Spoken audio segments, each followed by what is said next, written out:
شروع کرتی ہوں اللہ کے نام سے جو بڑا مہربان نہایت رحم کرنے والا ہے۔ ام سلمہ رضی اللہ تعالی عنہا کہتی ہیں کہ جب ابو سلمہ رضی اللہ تعالی عنہ کی آنکھیں موت کے وقت پتھرا گئیں تو رسول اللہ تشریف لائے اور اپنے ہاتھ سے ان کی آنکھیں بند کیں، اور پھر فرمایا جب روح قبض کی جاتی ہے تو اس کی بینائی بھی روح کے ساتھ چلی جاتی ہے۔ ابو سلمہ کے گھر والے یہ سن کر سمجھ گئے کہ ابو سلمہ کا انتقال ہو گیا اور وہ رونے لگے۔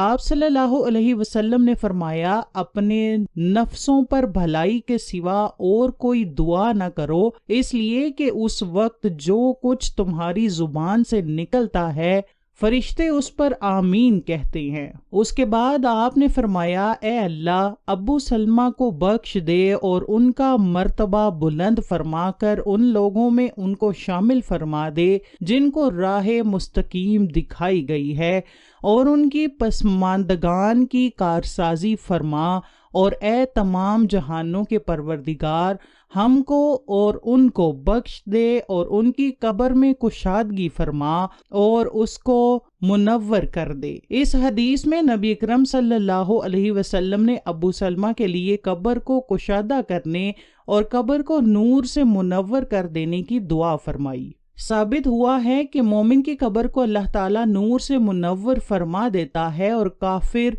یا منافق کی قبر ظلمت سے بھر دی جاتی ہے اور اسے تنگ کر دیا جاتا ہے۔ مرنے کے بعد انسان کو سب سے پہلے قبر کے مراحل سے گزرنا پڑتا ہے، اسی لیے نبی نے اس کی خوفناک، خطرناک اور سخت حالات سے امت کو آگاہ فرمایا ہے۔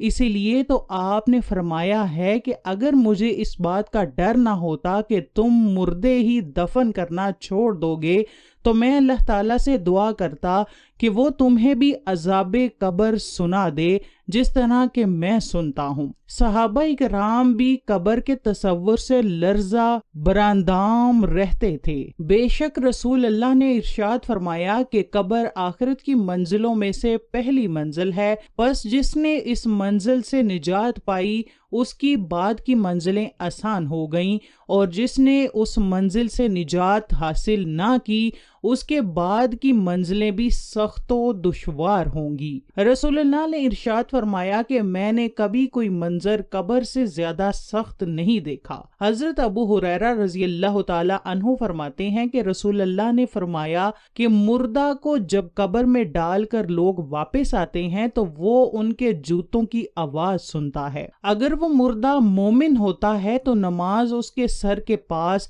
روزہ اس کے دائیں جانب، زکوٰۃ اس کے بائیں جانب، اور دوسرے نیک اعمال، صدقہ و خیرات، صلہ رحمی اور لوگوں سے اچھا سلوک وغیرہ اس کے پاؤں کے پاس آ جاتے ہیں۔ جب اس کے سر کی طرف سے کوئی آتا ہے تو نماز اس کے قریب آنے سے روکتی ہے، اس کی دائیں جانب کوئی آتا ہے تو روزہ اس کو اپنے قریب آنے سے روکتا ہے اور آڑ بن جاتا ہے، اور جب بائیں جانب سے کوئی آتا ہے تو زکوٰۃ راستہ روک لیتی ہے اور اس کو قریب آنے سے روکتی ہے، اور جب اس مردے کے پاؤں کی طرف سے کوئی آتا ہے تو اس کے نیک اعمال یعنی صدقہ و خیرات، صلہ رحمی اور لوگوں کے ساتھ حسن سلوک وغیرہ آڑ بن جاتے ہیں۔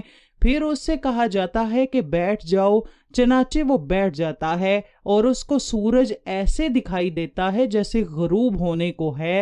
پھر اس سے کہا جاتا ہے کہ تم اس شخص کے بارے میں جو تم میں مبعوث ہوا تھا کیا کہتے ہو اور اس کے متعلق کیا گواہی دیتے ہو؟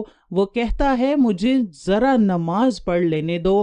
اسے کہا جاتا ہے کہ تم عنقریب یہ کام کر لوگے، پہلے اس سوال کا جواب دو کہ تم اس شخص کے بارے میں جو تم میں مبعوث ہوا تھا کیا کہتے ہو اور کیا گواہی دیتے ہو؟ وہ کہے گا کہ یہ محمد ہیں، میں گواہی دیتا ہوں کہ وہ رب کے رسول ہیں، اللہ کے پاس سے دین حق لے کر آئے ہیں۔ اس سے کہا جائے گا کہ اسی بات پر تم زندہ رہے اور اسی بات پر تمہاری موت آئی، اور انشاءاللہ اسی امر پر تم زندہ کر کے اٹھائے جاؤ گے۔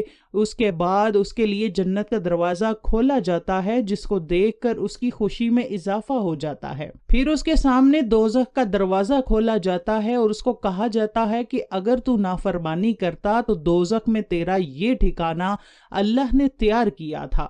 اس کو دیکھ کر اس کی خوشی اور شک میں اضافہ ہوتا ہے اور اس کے لیے قبر 70 ہاتھ کشادہ کر دی جاتی ہے اور منور کر دی جاتی ہے، اور دوبارہ اس کا جسم پہلی حالت میں لوٹا دیا جاتا ہے اور اس کی روح کو عمدہ اور پاکیزہ خوشبو میں رکھ دیا جاتا ہے، یعنی ان پرندوں کے پیٹ میں جو جنت کے درختوں پر چرتے پھرتے ہیں۔ اس آیت مبارکہ کا یہی مفہوم ہے۔ فرمایا کہ کافروں کا یہ حال ہوتا ہے کہ جب کوئی اس کے سر کی طرف سے آتا ہے تو وہاں کچھ بھی نہیں ہوتا، بائیں جانب سے آتا ہے تو اس طرف بھی کوئی چیز موجود نہیں ہوتی، اس کے پاؤں کی طرف سے آتا ہے تو اس جانب بھی کچھ نہیں ہوتا۔ اس کو کہا جاتا ہے کہ بیٹھ جاؤ، پس وہ خوف زدہ اور سہمے ہوئے بیٹھتا ہے۔ اس سے کہا جاتا ہے کہ یہ شخص کون ہے جو تم میں بھیجے گئے تھے؟ اسے ان کا نام نہیں سوجھے گا، یہاں تک کہ اس کو بتایا جائے گا کہ وہ محمد ہیں تو وہ کہے گا کہ مجھے نہیں معلوم، لوگوں کو کچھ کہتے ہوئے میں نے سنا تھا، چنانچہ میں نے بھی ان کی طرح کہہ دیا تھا۔ اسے کہا جاتا ہے کہ تو اسی بات پر زندہ رہا اور اسی بات پر تجھے موت آئی اور انشاءاللہ اسی حالت میں دوبارہ زندہ ہوگا۔ پھر اس کے لیے دوزخ کا دروازہ کھولا جاتا ہے اور اس سے کہا جاتا ہے کہ دوزخ میں یہ تیرا ٹھکانہ ہے۔ اس کو دیکھ کر اس کی حسرت اور ہلاکت میں اضافہ ہو جاتا ہے۔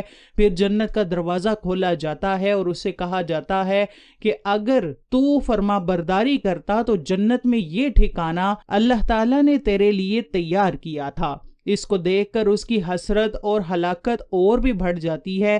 پھر اس کی قبر اس قدر تنگ کر دی جاتی ہے کہ ادھر کی پسلیاں ادھر نکل جاتی ہیں۔ اللہ فرماتا ہے کہ جو شخص میری اس نصیحت سے اعتراض کرے گا تو اس کے لیے تنگی کا جینا ہوگا۔